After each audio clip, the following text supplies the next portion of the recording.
नमस्कार, कार्यक्रम कृषि दर्शन में आप सभी का स्वागत है। किसान भाइयों, यहाँ हम बातें करते हैं कृषि में हो रहे नित नए बदलाव और आविष्कारों के बारे में, और ये जानकारियाँ हम आप तक पहुँचाते हैं हमारे कृषि विशेषज्ञों के माध्यम से। ऐसी ही कुछ नवीन जानकारियों के साथ आज हम फिर से मौजूद हैं। तो आइए कार्यक्रम की शुरुआत करते हैं और सबसे पहले एक नज़र डालते हैं कृषि समाचार पर। नमस्कार, खबरें खेती में आपका स्वागत है। मैं हूं रूपम। आइए एक नजर डालते हैं खबरें खेती में आज क्या है खास। बाग उत्थान योजना के तहत बागायती खेती करने वाले किसानों को मिलेगा अनुदान।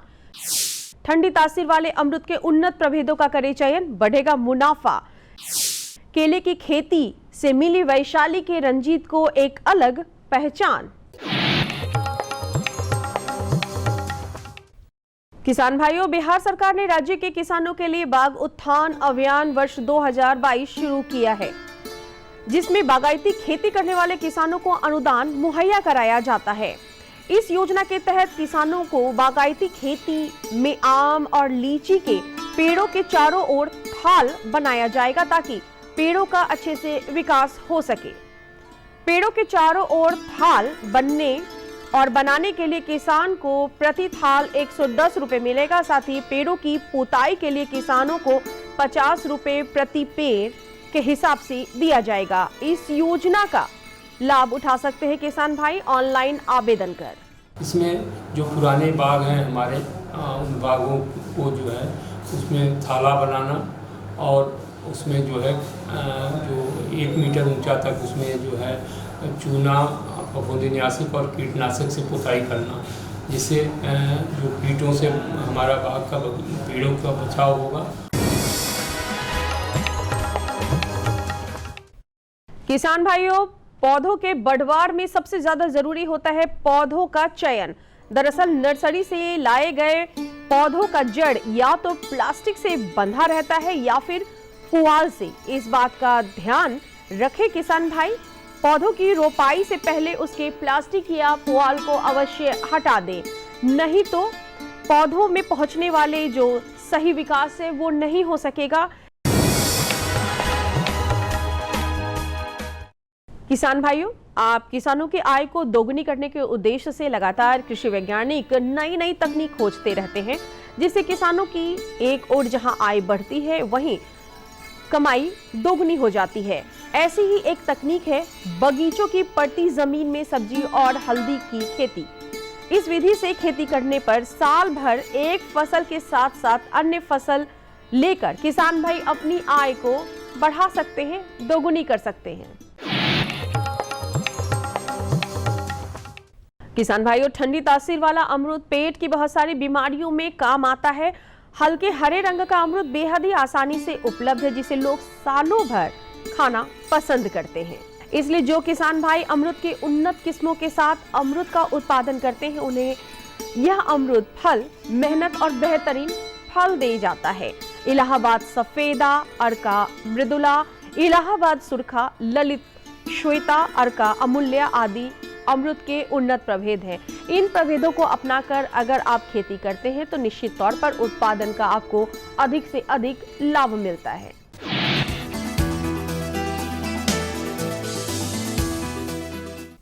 कल्टीवेटर एक ऐसा ही कृषि यंत्र है जिसका उपयोग खरपतवार को खेत से निकालकर बुवाई कार्य करने में किया जाता है। इसके कई बार किसानों को फसल का उत्पादन उनके मेहनत और लागत की तुलना में कम मिलता है। किसान भाइयों द्वारा खेती में सही कृषि उपकरणों का उपयोग नहीं करना इसका एक बड़ा कारण है। कल्टीवेटर एक ऐसा ही कृषि संयंत्र है जिसकी सहायता से किसान अपनी खेती बाड़ी को सफल बना सकते हैं। कल्टीवेटर ट्रैक्टर या मिनी ट्रैक्टर के द्वारा संचालित होता है। इस मशीन का उपयोग किसान खरपतवार को खेत से निकालकर बुआई करने के लिए तथा मिट्टी को समतल एवं उपजाऊ बनाने के लिए भी कर सकते हैं। इस यंत्र में लोहे के फ्रेम के छोटे छोटे नुकीले दांत लगे होते हैं जो फसलें पंक्ति में निश्चित दूरी पर बोई जाती हैं उनकी निकाई गुड़ाई के लिए कल्टीवेटर बहुत ही उपयोगी यंत्र है।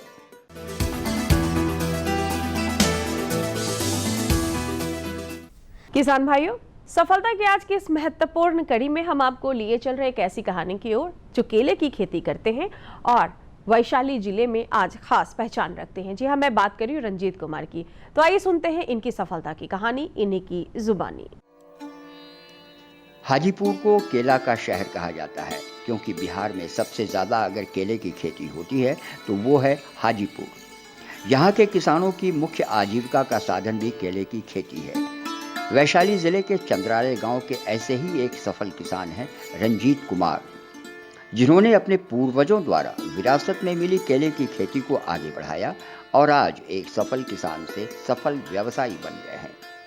रंजीत केले के विभिन्न प्रजातियों की खेती करते हैं जिसमें बसराई, अल्पान, मालभोग, रस्थाली और चिनिया केला प्रमुख हैं। रंजीत बताते हैं कि इन प्रजातियों की केले की खेती करने में इन्हें सिर्फ खाद, गोबर और पानी की ज़रूरत पड़ती है और उत्पादन भी अच्छा प्राप्त हो जाता है।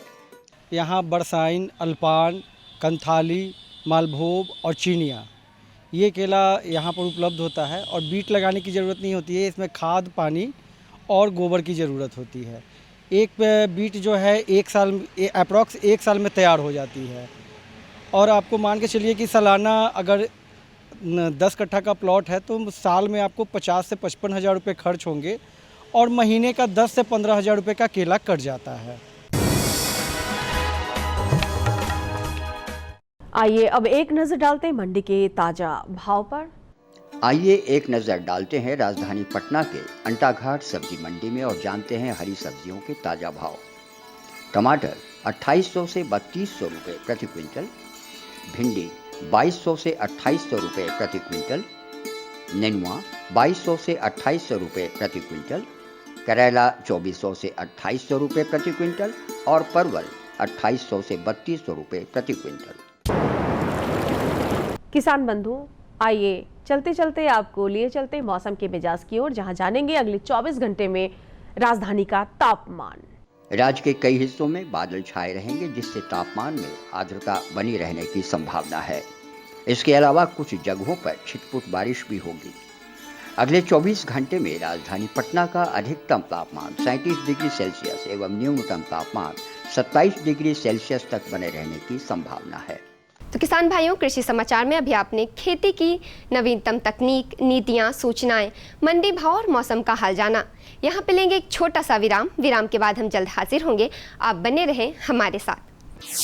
अरे भाई, सुना नहीं क्या? केसीसी ने किसानों का जिंदगी बदल दिया है।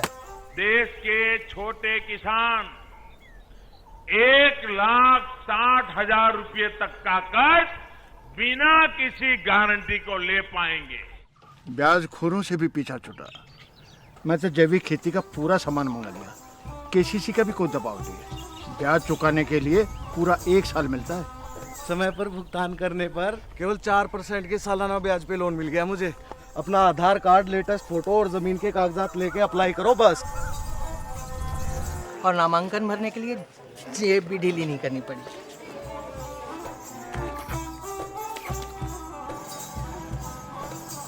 चाचा, उधार चुकाने के 24 घंटे के बाद उतने ही पैसे वापस निकाल सकते हैं।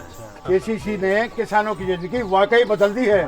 तो आप भी किसान क्रेडिट कार्ड अपनाएं और सहजता से ऋण पाएं। विराम के बाद आपका एक बार फिर से स्वागत है। कुछ सब्जियां ऐसी होती हैं जिनकी रोपाई से पहले नर्सरी तैयार किया जाना ज़रूरी होता है। ऐसा इसलिए क्योंकि कम क्षेत्र होने के कारण पौधों में होने वाले हानिकारक रोगों और कीटों से प्रबंधन करना आसान हो जाता है और हमें गुणवत्तापूर्ण फसल की प्राप्ति होती है। और अगर मौसम बरसात का हो तो हमें इस पर विशेष ध्यान देने की ज़रूरत होती है। तो आइए जानते हैं डॉक्टर सुनीता कुशवाहा से कि बरसात के मौसम में सब्जियों का नर्सरी प्रबंधन कैसे करें किसान भाई।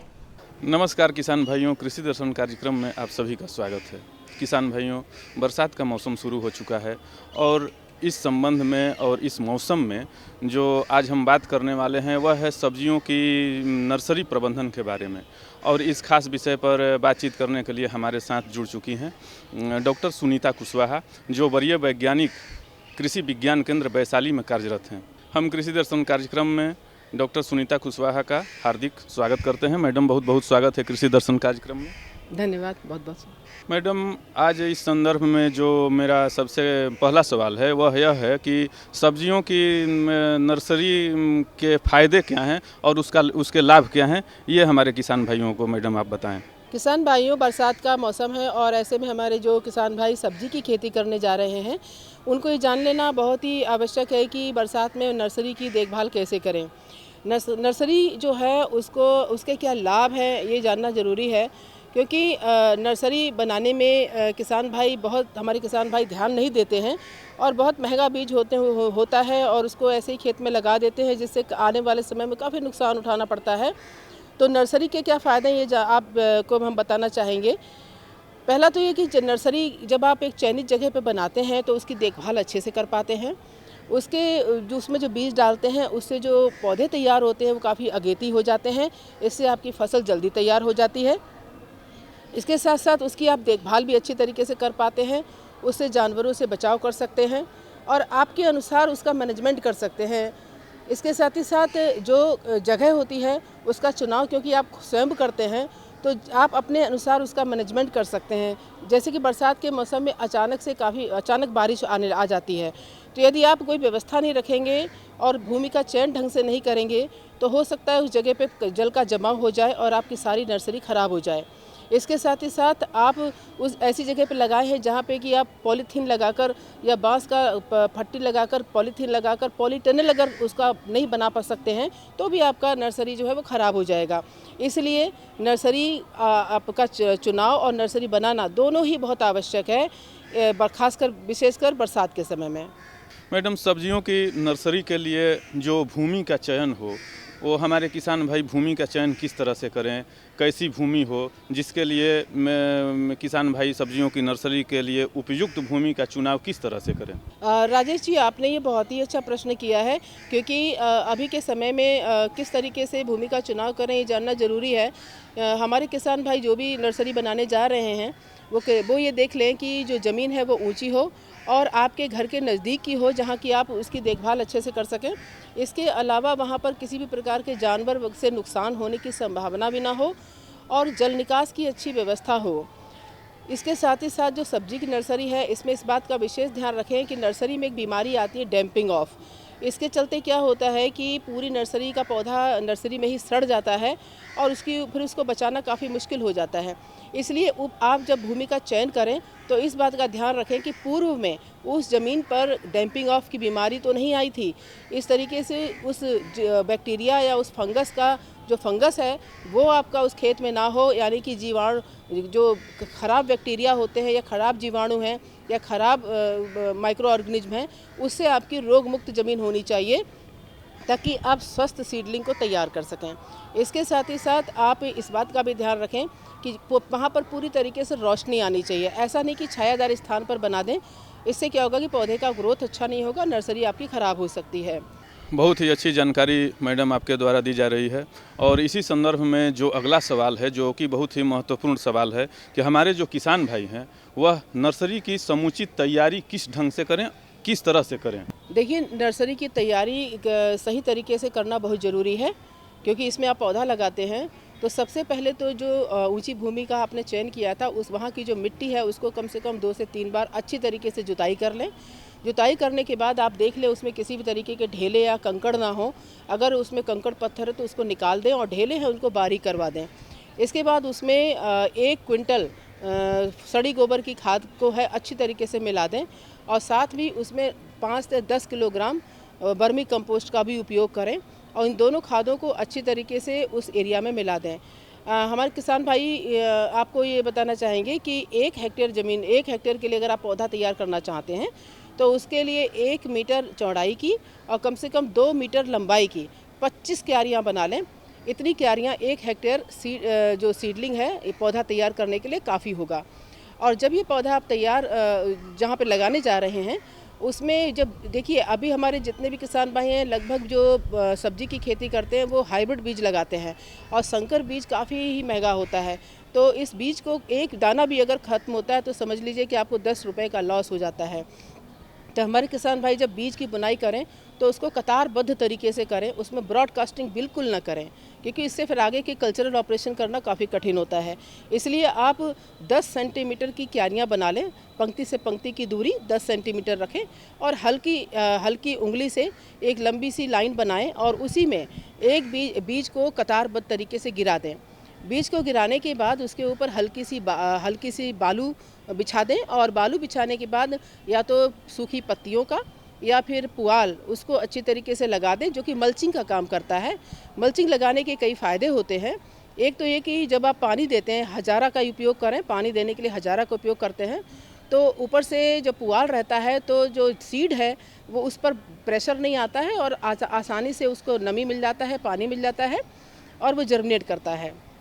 मैडम, नर्सरी की जो सिंचाई है वो कितने दिन के अंतराल पर करना चाहिए, और इस संदर्भ में जो आपका एक खास संदेश हो तो हम अपने किसान भाइयों तक पहुंचाना चाहेंगे। अंकुरण के बाद हमारे किसान भाई जो है सिंचाई विशेष ध्यान रखें, क्योंकि पौधा छोटा होता है। तो अभी बरसात का मौसम है तो आप आवश्यकता अनुसार देख लें कि पौधे में जो ज़मीन है वो हल्की नमी रहनी चाहिए, बहुत ज़्यादा नमी नहीं होनी चाहिए और बहुत सूखा भी नहीं होना चाहिए, एक मॉडरेट यानी मध्यम सी नमी रहनी चाहिए। तो इसके लिए बरसात के समय में तो 1 से 2 बार सिंचाई काफ़ी होती है, हजारा से आप करें।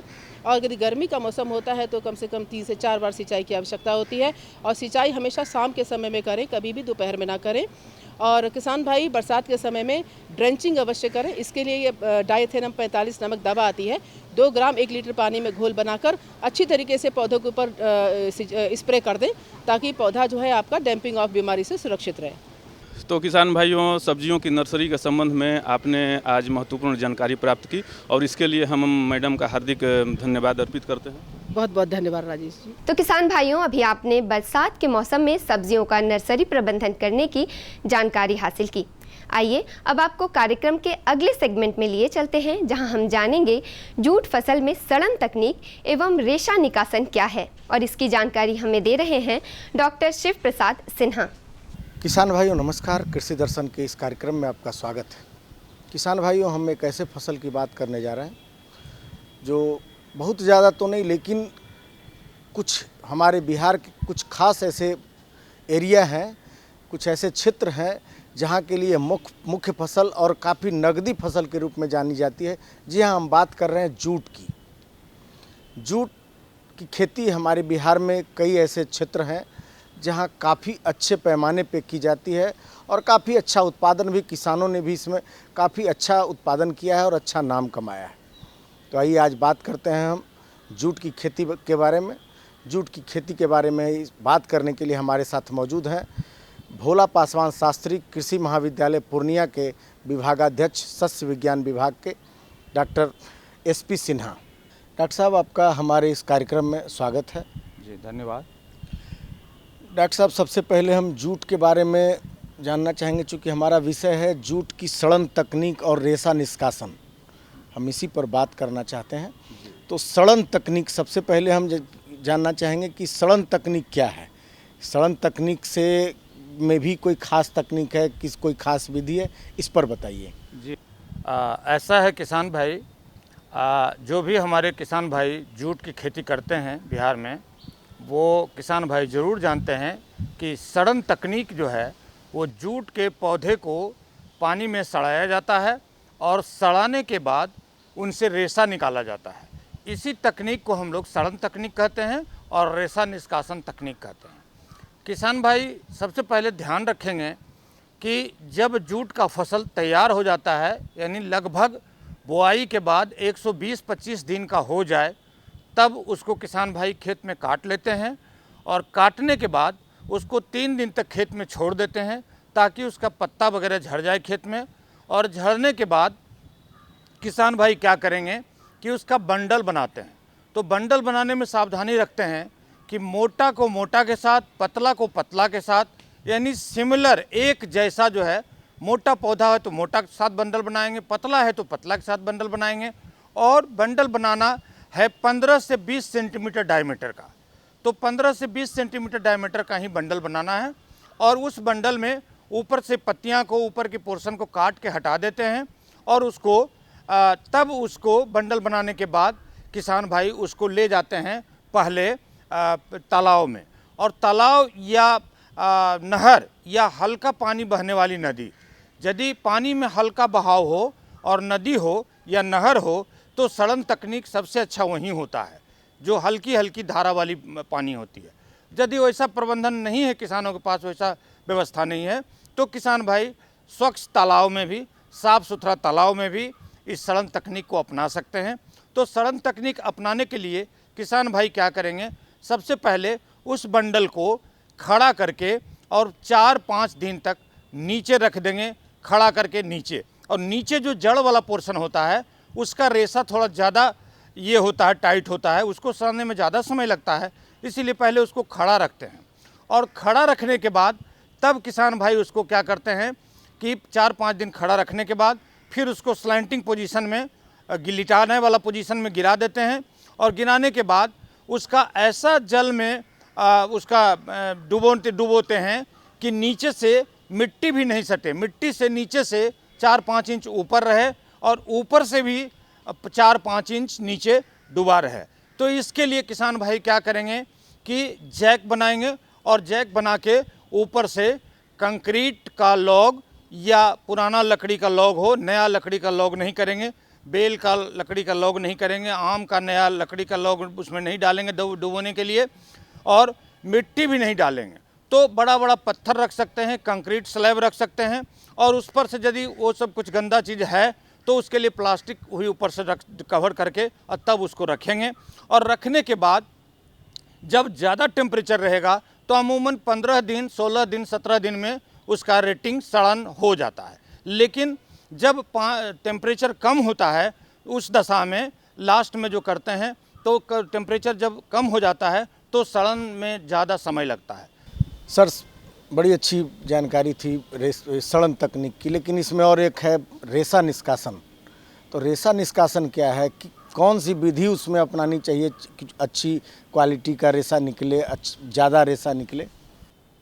ऐसा है किसान भाई, यदि आप चाहते हैं कि हमारा सड़न तकनीक अच्छी से हो तो आप देखेंगे कि सनई का 1-2 पौधा यदि डाल देते हैं एक बंडल में, और सनई नहीं हो तो ढैंचा हो उसका भी एक पौधा यदि डाल देते हैं एक बंडल में, तो अच्छी तरह से सड़न हो जाएगा। और सड़न होने के बाद स्वच्छ पानी में उसको पिटाई जर्क मेथड से उसको रेशा को अलग करते हैं, और रेशा को अलग करने के बाद अच्छी तरह से धोते हैं, उसको बढ़िया से साफ़ हो जाए। और साफ़ हो जाने के बाद तब उस रेशा को अच्छी तरह धूप में सुखाते हैं, और धूप में भी दोपहर का धूप में नहीं, सुबह का धूप और शाम में धूप में वो क्या करते हैं कि धूल पे, ज़मीन पे नहीं सुखाते हैं, उसको जो है बांस का चचरी बना देते हैं, बांस का टंगना टाइप का बना देते हैं, और उस पे से रेशा को लटका के सुखाते हैं, जिससे हमारा रेशा गंदा नहीं हो।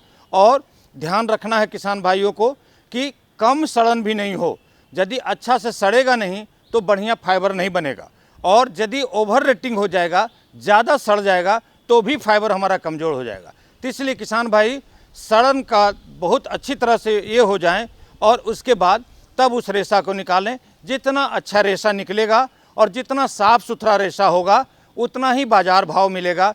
तो इस तरह से किसान भाई रेशा को अच्छी तरह से सुखाएं, और नमी जब नहीं रहे, एकदम सूख जाए, तब उस रेशा को फिर बांध के और उसको आराम से भंडारण करें। तो इस प्रकार किसान भाई यदि साफ़ सुथरा रेशा निकालेंगे और सड़न तकनीक को अच्छी तरह से अपनाएंगे तो निश्चित रूप से किसान भाइयों को ज़्यादा से ज़्यादा बाज़ार भाव मिलेगा, और जिससे उनकी आमदनी बढ़ेगी।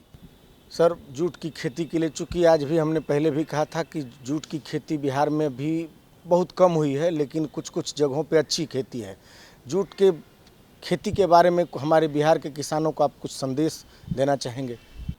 जी किसान भाई, तो इस तरह से आप यदि जूट के अच्छी सड़न तकनीक को अपनाएंगे, हल्का बहता हुआ पानी में यदि जूट का सड़न अपनाएंगे तो सड़न भी आसानी से होगा, सड़न जल्दी हो जाएगा, और हमारा जूट का रेशा भी साफ़ रहेगा, और उस रेशा का निष्कासन अच्छा से करेंगे, और उसमें जो है कोई कचरा फंसा हुआ नहीं हो, बढ़िया साफ़ सुथरा कर लेंगे। और साफ़ सुथरा करने के बाद रेशा को अच्छे तरह से सुखाएंगे और उसको जो है धूल में नहीं, ज़मीन पे नहीं सुखाएंगे, बांस का टंगना बना देंगे और उस पर सुखाएंगे, तो निश्चित रूप से आपका रेशा में चमक होगा और उसका बाज़ार भाव बढ़िया मिलेगा। तो इस तरह से अच्छी सरल तकनीक अपनाकर अच्छी रेशा निष्कासन करके और अच्छी तरह से सुखाकर भंडारण करेंगे तो निश्चित रूप से किसान भाइयों को ज़्यादा से ज़्यादा बाज़ार भाव मिलेगा और वे खुशहाल होंगे। तो देखा किसान भाइयों आपने कि जूट की खेती हमारे लिए एक नगदी फसल के रूप में कितना लाभदायक हो सकता है, कितना इसका खेती इसका आपके लिए बेहतर साबित हो सकता है। इतनी अच्छी जानकारी देने के लिए डॉक्टर SP सिन्हा साहब का हम बहुत बहुत धन्यवाद देते हैं। डॉक्टर साहब आप हमारे कार्यक्रम में आए, इसके लिए बहुत बहुत धन्यवाद। तो किसान भाइयों, उम्मीद करती हूँ आज की कड़ी में हमने जो आपको जानकारियाँ दी वो आपके लिए लाभकारी रही होंगी। आज की कड़ी में बस इतना ही। अगले अंक में कुछ ऐसी ही नई जानकारियों के साथ हम फिर से हाजिर होंगे। तब तक के लिए मुझे और कृषि दर्शन की पूरी टीम को दीजिए इजाज़त। नमस्कार।